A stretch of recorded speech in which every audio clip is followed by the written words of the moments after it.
مساء الخير على متابعينا، حلقة جديدة من برنامجكم مجال للكلام. النهاردة هنتكلم عن الفنان اللي اتلقب بصاحب الضحكة البريئة. عايزين تعرفوا هو مين؟ هقول لكم بعد الفاصل.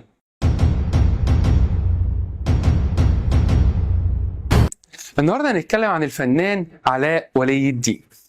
اتولد في المنيا 1963. والده الفنان ولي الدين سامي كان ممثل وكان بيشتغل برضه في المسرحيات. يعني عايزين نقول ان هو علاء اتولد في بيت فني من هو صغير. دخل مدرسة عثمان أحمد عثمان، بعد كده دخل كلية التجارة، لكنه من هو صغير كان موهوم بالفن. اتجه للفن، عمل أدوار صغيرة زي في فيلم عادل إمام في الإرهاب والكباب، عمل فيلم مع دور صغير في فيلم المنسي، عمل دور صغير في فيلم بخيت وعديلة. الأدوار الصغيرة ديت الناس لاحظت مدى خفة دمه. على قد ما كان بيطلع دور صغير، على قد ما كانت الناس بتحبه وضحكه وهزاره وطريقته وأسلوبه. لحد ما دخل كانت النقلة بجد الحقيقية لما عمل بطولته في فيلم عبود على الحدود.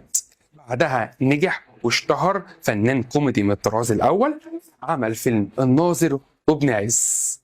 من ضمن إنجازاته إن هو قدر في فترة قصيرة إن هو يثبت للناس ولنفسه إن هو فنان كوميدي من الطراز الأول. ومن ضمن كمان إنجازاته إن هو كان بيقدم كوميديا ما فيهاش إسفاف، لا يعني ما كانش يقول ألفاظ خارجة. عشان كده كان عمل جمهور من الأطفال والكبار، كان ليه شعبية غير عادية. والجوائز التي حصل عليها، حصل على جايزة أفضل ممثل في فيلم عبود، وحصل على جايزة أفضل جمهور عن دوره في فيلم الناظر، وحصل على جايزة مش أي حد بيحصل عليها، جايزة حب الجمهور. معروف عنه في الوسط الفني إن هو كان بيحب كل زمايله، بيساعدهم، وخارج من بيت متدين وبيت جميل وهادي. أما في حياته الشخصية ما كانش متجوز، وكان كل ما يجي يسأله يقول له لسه ما لقيتش بنت الحلال.